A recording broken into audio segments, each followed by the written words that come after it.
अस्सलामुअलैकुम रहमतुल्लाहि व बरकातुहू। उम्मीद है कि आप सब खैर व आफियत से होंगे। प्रीवियस क्लास में हमने आयत नंबर 249 और 250 को पढ़ा था। मैंने आपको एक एक हर्फ मिलाना सिखाया था, यानी वर्ड बाय वर्ड पढ़ा था। मुझे उम्मीद है आपने उस क्लास को अच्छे से देखा होगा, समझा होगा, पढ़ा होगा। तो आज की क्लास में इंशाअल्लाह ताला पारा सयकूलु सूरतुल बकरा सफ़ा नंबर 85 आयत नंबर 251 और 252 पढ़ते हैं। आज की क्लास में मैं आपको कुरान मजीद में वक्फ करने की 3 वजूहात पढ़ाऊँगी, समझाऊँगी। आपसे गुजारिश है वीडियो को शुरू से लेकर एंड तक वॉच कीजिए। चलिए सबक का आगाज़ ताऊज़ और तस्मीया की तिलावत से करते हैं। अऊज़ु बिल्लाहि मिनश शैतानिर रजीम। बिस्मिल्लाहिर्रहमानिर्रहीम। देखिए कुरान मजीद में वक्फ करने की 3 वजूहात हैं। कितनी वजूहात हैं? 3 वजूहात हैं। पहली वजह कौन सी है? जब हम कुरान मजीद की तिलावत कर रहे होते हैं तो आगे ये गोल सर्कल आ जाता है, जिसे आयत कहते हैं, जिसे वक्फ ताम भी कहा जाता है। तो यहाँ पर हम रुक जाते हैं, वक्फ करते हैं। पहली वजह हो गई। दूसरी वजह है जब हम कुरान मजीद की तिलावत कर रहे होते हैं तो आगे ये अलामतें आ जाती हैं, जैसे तो, लाम अलिफ ला, क़ाफ, फा, वक्फा, सक्ता, मीम, वसल, इस तरह की अलामतें आ जाती हैं। तो कहीं पर हम वक्फ करते हैं और कहीं पर नहीं करते। 2 वजह हो गई। तीसरी वजह है जब हम कुरान मजीद की तिलावत कर रहे होते हैं, आगे ना तो ये गोल सर्कल होता है और ना ही कोई अलामत होती है। हमारा सांस टूट जाता है आयत के बीच में, तो हम वक्फ करते हैं। जब हमें वक्फ करना नहीं आएगा तो हम सवाब के बजाय गुनाह करेंगे। यानी इसका मतलब है कि कुरान मजीद के हर कलमे पर हमें वक्फ करना आना चाहिए। तो चलिए आप मेरे साथ साथ पढ़िए। मैं आयत के बीच बीच में वक्फ करूँगी आपको समझाने के लिए। ओके, चलिए पढ़िए। फ़हज़मूहुम बिइज़्निल्लाह, फ़हज़मूहुम बिइज़्निल्लाह।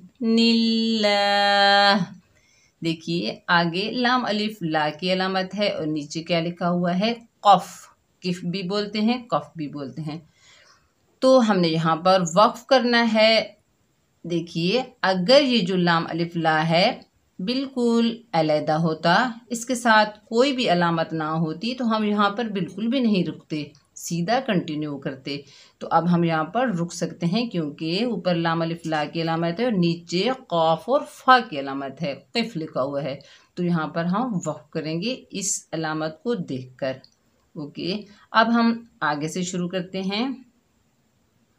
वक़तल दावूदु जालूत व आताहुल्लाहुल मुल्क। अब यहाँ पर देखिए ना तो कोई गोल सर्कल है, ना ही कोई अलामत है। हमने वक्फ क्यों किया? हमारा सांस टूट गया है, हमने सांस के टूटने की वजह से वक्फ किया है। ओके, अब हम दोबारा इसी कलमे से शुरू करेंगे। व आताहुल्लाहुल मुल्क वल हिकमत व अल्लमहु मिम्मा यशा। अब यहाँ पर देखिए तो की अलामत आ गई है, इसे वक्फ मुतलक कहते हैं। तो यहाँ पर हुक्म है रुक जाओ, वक्फ करो। तो हुक्म के मुताबिक हम इस अलामत को देखकर रुक गए। ओके, अब हम आगे से शुरू करते हैं। वलौला दफ़उल्लाहिन्नास, वलौला दफ़उल्लाहिन्नास। अब यहाँ पर भी देखिए कोई गोल सर्कल नहीं है, ना ही कोई अलामत है। तो हमने वक्फ क्यों किया? यहाँ पर हमारा सांस टूट गया है, सांस के टूटने की वजह से वक्फ किया। अब हम दोबारा पीछे से शुरू करेंगे, आगे से शुरू हमने नहीं करना। वलौला दफ़उल्लाहिन्नास बअदहुम बिबअदिल लफ़सदतिल अर्द। अब यहाँ पर भी देखिए हमने क्यों वक्फ किया है, ना तो कोई अलामत है और ना ही गोल सर्कल है, क्योंकि हमारा सांस टूट गया है। सांस के टूटने की वजह से हमने वक्फ किया। ओके, अब हम दोबारा यहाँ से शुरू करते हैं। और यहाँ पर देखिए बीच में लाम अलिफ ला की अलामत है, इसके साथ कोई भी अलामत नहीं है। तो इसका मतलब है हमने बिल्कुल भी यहाँ पर नहीं रुकना, सीधा कंटिन्यू करना है। ओके, यहाँ पर हमने वक्फ किया है क्योंकि ऊपर लाम अलिफ ला की अलामत थी और नीचे क़ाफ और फ़ा यानी किफ़ की अलामत थी, तो हम यहाँ पर रुक सकते हैं, हमें इजाज़त है। लेकिन यहाँ पर ये अलहदा लिखा हुआ है लाम अलिफ ला, इसके साथ कोई भी अलामत नहीं है, तो हमें इजाज़त नहीं है, हमने सीधा कंटिन्यू करना है। ओके, अब यहाँ से शुरू कीजिए।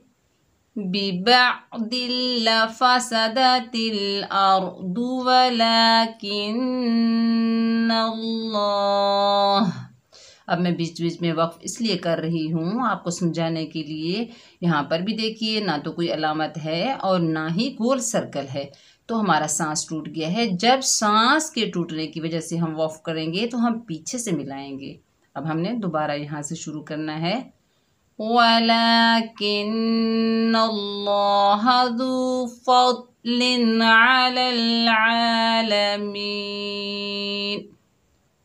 वलाकिन्नल्लाह ज़ू फ़ज़लिन अलल आलमीन। अब यहाँ पर देखिए गोल सर्कल आ गया, जिसे आयत कहते हैं, जिसे वक्फ ताम भी कहा जाता है। तो हमने इस गोल सर्कल को इस आयत को देखकर वक्फ किया। ओके, अब हमने पीछे से शुरू नहीं करना, अब हमने आगे से शुरू करना है। तिल्का आयातुल्लाहि नतलूहा अलैका बिलहक़। तिल्का आयातुल्लाहि नतलूहा अलैका बिलहक़। अब यहाँ पर भी तो की अलामत आ गई, वक्फ मुतलक की अलामत आ गई, तो हमने इसको देखकर वक्फ किया है। हुक्म है यहाँ पर कि वक्फ करो। ओके, तो इस अलामत को देखकर हमने वक्फ किया। अब हम आगे से शुरू करते हैं। व इन्नका लमिनल मुरसलीन। व इन्नका लमिनल मुरसलीन। अब यहाँ पर भी देखिए आगे गोल सर्कल आ गया, इसको आयत कहते हैं, इसे वक्फ ताम भी कहा जाता है। तो यहाँ पर हुक्म है रुक जाओ, वक्फ करो। तो हमने हुक्म के मुताबिक हमने वक्फ किया, हम रुक गए। ओके, मुझे उम्मीद है कि कुरान मजीद में वक्फ करने की 3 वजूहात जो हैं उनकी आपको अच्छे से समझ आ गई होगी। पहली वजह है गोल सर्कल, इसे आयत कहते हैं। दूसरी वजह है ये जो अलामतें होती हैं लाम अलिफ ला, तो, मीम, वक्फा, सक्ता, क़िफ़, वसल, इस तरह की जो अलामतें होती हैं इनको देखकर हम वक्फ करते हैं। कहीं पर करते हैं और कहीं पर नहीं करते। 2 अलामतें हो गई। तीसरी वजह है हमारा सांस। जब हमारा सांस टूट जाता है, ना तो गोल सर्कल होता है ना ही कोई अलामत होती है, तो हम बीच में रुक जाते हैं। तो इसका मतलब है कि कुरान मजीद के हर कलमे पर हमें वक्फ करना आना चाहिए। ओके, मुझे उम्मीद है आज की क्लास आपको अच्छी लगी होगी। अगर आपको अच्छी लगे तो मेरे चैनल को सब्सक्राइब कीजिए, मेरी वीडियो को लाइक कीजिए और ज़्यादा से ज़्यादा शेयर कीजिए। अपना बहुत सारा ख्याल रखिएगा, दुआ में याद रखना। अस्सलामु अलैकुम रहमतुल्लाहि व बरकातुहू।